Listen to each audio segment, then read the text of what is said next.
What happens when a legendary martial artist and Hollywood icon sits down with one of late-night television's most controversial hosts? You won't believe what unfolds when Chuck Norris faces off against Jimmy Kimmel in what starts as a routine celebrity interview but quickly spirals into one of the most explosive confrontations ever caught on live television. This isn't your typical late-night banter.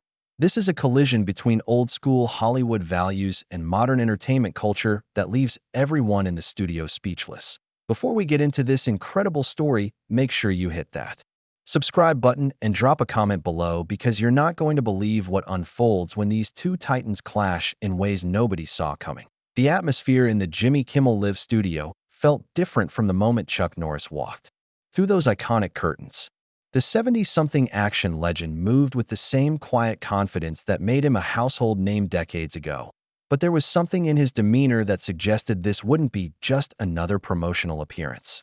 Kimmel, perched behind his desk with that familiar smirk, seemed oblivious to the brewing storm as he launched into his opening remarks. Ladies and gentlemen, please welcome the man who doesn't do push-ups. He pushes the earth down. Chuck Norris. The audience erupted in applause, but seasoned observers noticed something off about Norris's usually warm smile. He took his seat. With deliberate precision, his posture rigid and his eyes locked on his host with an intensity that cut through the studio's bright lights. Kimmel opened with his typical brand of humor, attempting to break the ice with a reference to the countless internet memes that had kept Norris relevant to younger generations. Chuck, I have to ask, when you see all these Chuck Norris facts floating around the internet, like Chuck Norris counted to infinity twice, do you ever think about suing the internet for copyright infringement? The joke landed with the audience. But Norris's response was measured, almost calculating. Jimmy, I've always believed that respect is earned, not given. These memes, while flattering, sometimes miss the point about what real strength and character actually mean. His voice carried a weight that seemed to shift the entire energy of the room, and Kimmel's smile faltered for just a fraction of a second. Sensing the slight tension, Kimmel pressed forward with what he likely thought would be safer territory. Norris's legendary career in action films and television. Your show, Walker, Texas Ranger, was appointment television for so many families. But looking back, don't you think some of those storylines were a bit, well, outdated by today's standards? I mean, the tough guy always wins, the bad guys are clearly defined. It's almost quaint compared to the complex storytelling we see today. The question hung in the air like a challenge, and those watching could see Norris's jaw tighten almost imperceptibly. Quaint, he repeated, his voice dropping to a lower register. Jimmy, there's nothing quaint about standing up for what's right. There's nothing outdated about protecting the innocent and fighting for justice. Maybe the problem isn't with the storytelling. Maybe it's with a culture that's forgotten the difference between right and wrong. Kimmel laughed nervously, clearly not expecting such a direct response. Well, sure, but don't you think entertainment has evolved? We like our heroes flawed now, our villains sympathetic. The world isn't as black and white as it used to be, isn't it? Norris leaned forward slightly, his presence somehow filling more space despite not moving much. Some things are black and white, Jimmy. Protecting children is always right. Standing up to bullies is always right. Having principles and sticking to them even when it's unpopular, that's always right. The problem with your generation is you think being cynical makes you sophisticated. The studio audience, which had been laughing and applauding moments before, fell into an uncomfortable silence. You could feel the shift in the room's energy as crew members began glancing at each other with worried expressions. This wasn't going according to the pre-interview script, and everyone could sense it. Kimmel, perhaps realizing he was losing control of the conversation, attempted to steer things back to lighter territory. Okay, let's talk about something fun. I heard you're still doing martial arts demonstrations at your age. That's incredible. Though I have to ask, isn't it time to maybe slow down a little? Leave the action stuff to the younger guys. If Kimmel thought this would defuse the tension, he was gravely mistaken. Norris's eyes flashed with something that made several audience members shift uncomfortably in their seats. Slow down? Jimmy, do you know what I was doing when you were learning how to read cue cards? I was serving my country, learning discipline, understanding what it means to earn respect through action, not just through making jokes about people who actually accomplish things. The host's face flushed slightly, and his famous composure began showing cracks. Hey now, comedy is a legitimate art form. I've worked hard to get where I am. Have you? Norris's question cut through the air like a blade. Because from where? I said, it looks like you've built a career on tearing other people down, making fun of anyone who doesn't share your worldview, and hiding behind your writers when things get real. When's the last time you actually stood for something that required courage? The tension in the studio was now palpable. Camera operators were getting signals from the control room, and you could see the panic in the eyes of the production team. This interview was rapidly spiraling out of control, and everyone knew it. Kimmel's usual quick wit seemed to abandon him as he struggled to find a response that wouldn't make things worse. I think you're being a little unfair here, Chuck. I stand up for plenty of causes. I've used this platform to speak out against people who can't fight back. Norris interrupted, his voice carrying the authority of someone who had never backed down from a real fight. It's easy to mock politicians and celebrities from behind a desk with a team of writers. But when have you ever put yourself on the line for something that mattered? When have you ever faced real opposition instead of just a laugh track? The audience was now completely silent, hanging on every word as they witnessed something unprecedented in late-night television. This wasn't just a disagreement about entertainment or politics.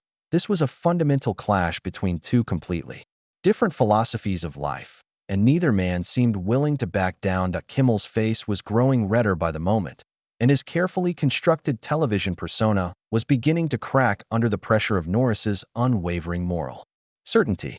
The host reached for his water glass with a hand that was barely perceptibly shaking, while Norris sat perfectly still, like a coiled spring waiting for the next provocation that would push this confrontation past the point of no return.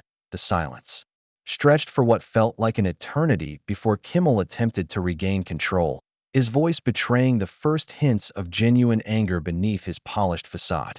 You know what, Chuck? I think you're living in the past. This whole tough guy? Moral authority act might have played well in the 80s, but people today want authenticity, not some manufactured hero complex. The words hit Norris like a physical blow, and for the first time since sitting down, his perfectly controlled demeanor showed a crack. His hands, which had been resting calmly on the chair's armrests, slowly clenched into fists. Manufactured.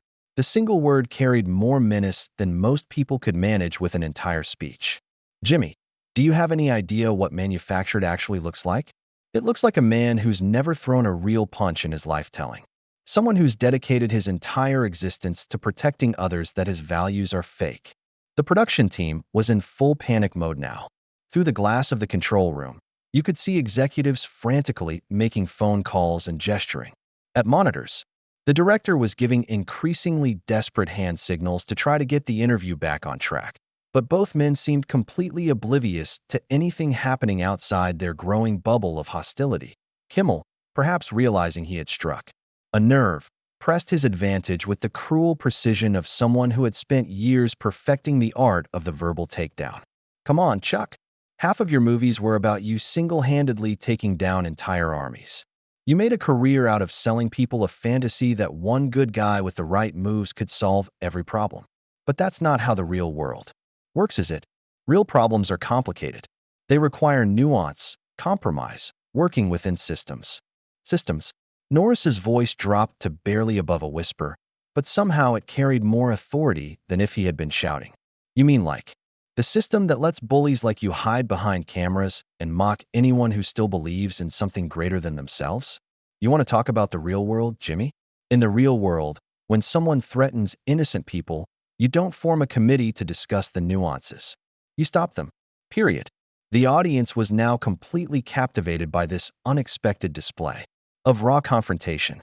Several people were recording on their phones, sensing they were witnessing something that would be talked about for years to come. The usual sounds of a live television show, the shuffling of papers, quiet conversations between crew members, the hum of equipment, had all but disappeared as everyone focused on the growing volcano of tension between these two men. Kimmel's media-trained instincts were warring with his genuine frustration, and the frustration was starting to win. Oh, please. You're talking about stopping bad guys like you're still playing pretend. This is 2025, not some Wild West fantasy. We have laws. We have institutions. We have due process. Your whole philosophy is just vigilante justice dressed up in flag-waving. Patriotism. The insult hung in the air like a lit fuse approaching dynamite. Norris stood up slowly, his movement so deliberate and controlled that it seemed to draw all the oxygen out of the room.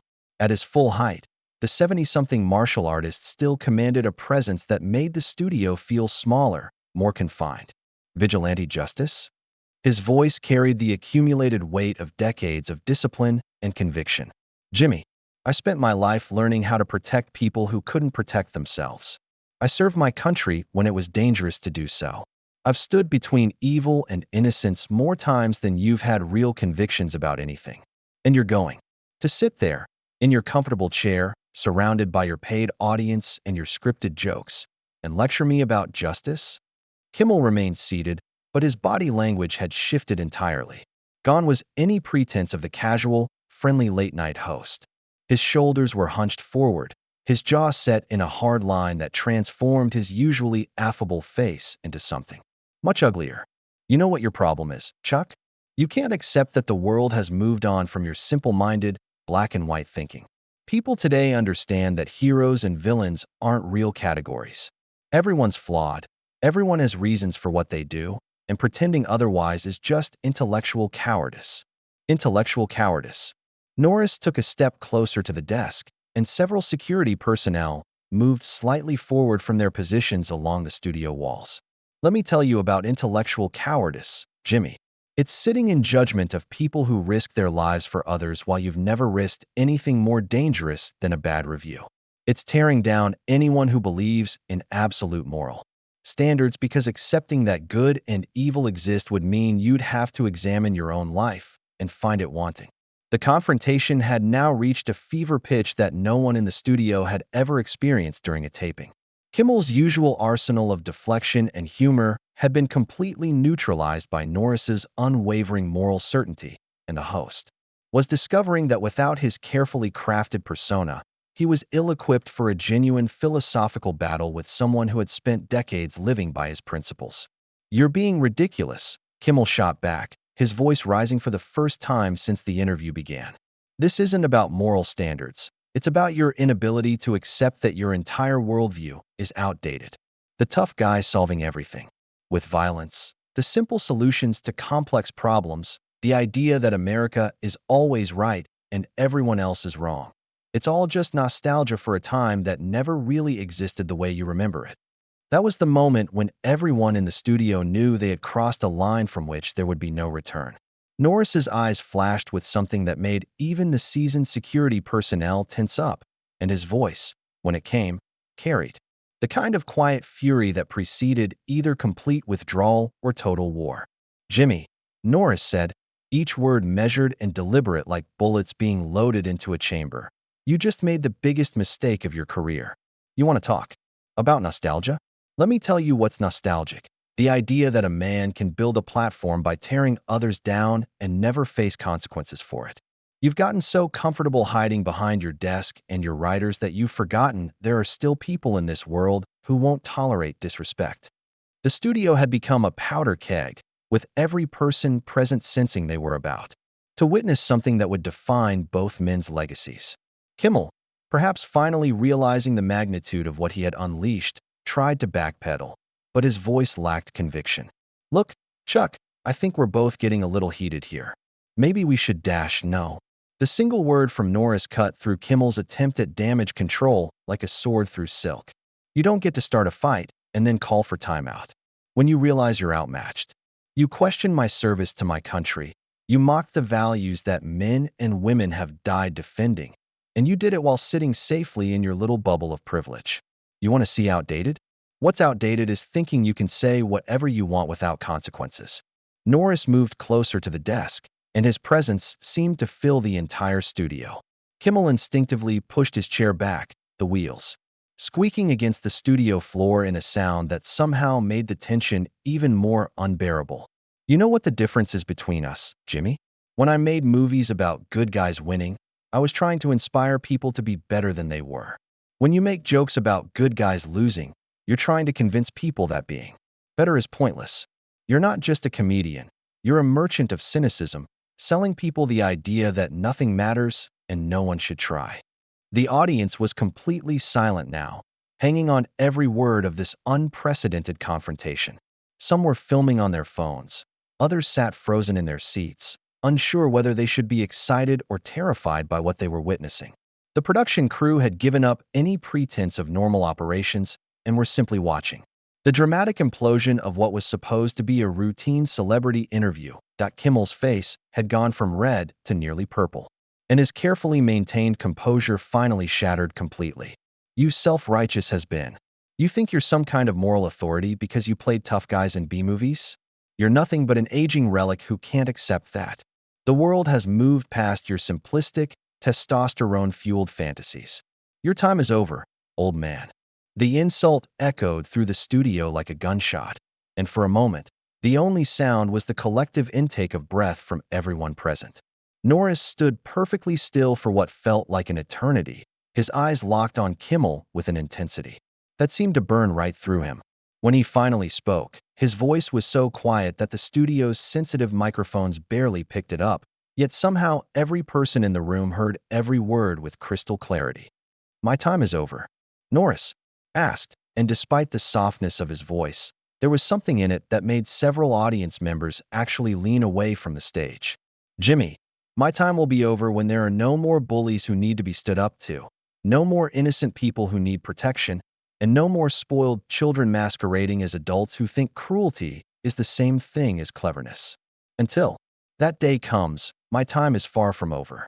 With movements so fluid they seemed almost choreographed, Norris reached down and picked up the glass of water from Kimmel's desk. For a heart-stopping moment, everyone in the studio thought he might throw it, but instead, he simply held it up to the light, examining it as if it held some profound meaning. "You know what this represents, Jimmy? Clarity. Something you've never had and never will have because you've spent so many years muddying the waters that you've forgotten what clean looks like." He set the glass down with deliberate precision, the soft clink somehow more ominous than if he had slammed it. "I came here tonight thinking I was going to have a conversation with a fellow entertainer. Instead, I found myself face to face with everything that's wrong with this industry and this culture. You represent the death of respect, the end of standards, and the victory of mediocrity over excellence." Kimmel, perhaps sensing that he was about to lose control of his own show entirely, made one last desperate attempt to regain the upper hand. "Security. I think Mr. Norris needs to be escorted out. This interview is over." The security personnel looked uncertain, glancing between their boss and the legendary martial artist who showed no signs of aggression but radiated a power that made them reluctant to approach. Norris looked at them with something almost resembling pity before turning back to Kimmel with a smile that was somehow more terrifying than his anger had been. "You're absolutely right, Jimmy. This interview is over. But not because you're ending it, because I'm walking away from it. You see, that's the difference between us. When I'm done with something that has no value, I have the dignity to leave. You, on the other hand, will sit here for the rest of your career, night after night, desperately trying to convince people that your emptiness is actually depth." Norris straightened his jacket with the casual confidence of a man who had never lost a fight that mattered, and looked directly into the main camera. "To everyone watching at home, remember this moment. Remember what happens when someone who has never stood for anything tries to tear down someone who has stood for everything. The truth always wins in the end, and tonight, you've seen what truth looks like when it refuses to be silenced." He turned back to Kimmel one final time, and his voice carried the weight of absolute finality. "Jimmy, you wanted to see outdated? What's outdated is thinking that talent and integrity don't matter anymore. What's outdated is believing that you can build a career on the graves of better men's reputations. And what's truly outdated is the idea that real men will sit quietly while moral cowards attack everything they hold sacred." With that, Chuck Norris turned and walked toward the exit with the same measured pace he had used when entering. The audience sat in stunned silence as one of Hollywood's most enduring legends made his way through the studio, his dignity intact and his principles uncompromised.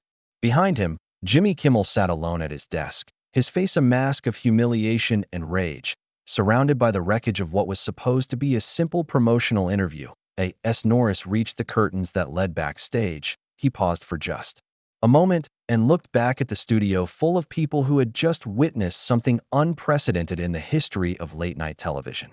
Without saying another word, he gave a slight nod, not to Kimmel, not to the cameras, but to the idea that some things in this world were still worth fighting for, and disappeared through the curtains, leaving behind a silence that spoke louder than any applause ever could. The cameras continued rolling for several more seconds, capturing Kimmel's stunned expression and the complete bewilderment of an audience that had come expecting jokes and left having witnessed a masterclass in moral courage. In that moment, everyone present understood they had seen something that would be talked about, analyzed, and remembered long after the studio lights had dimmed and the cameras had stopped.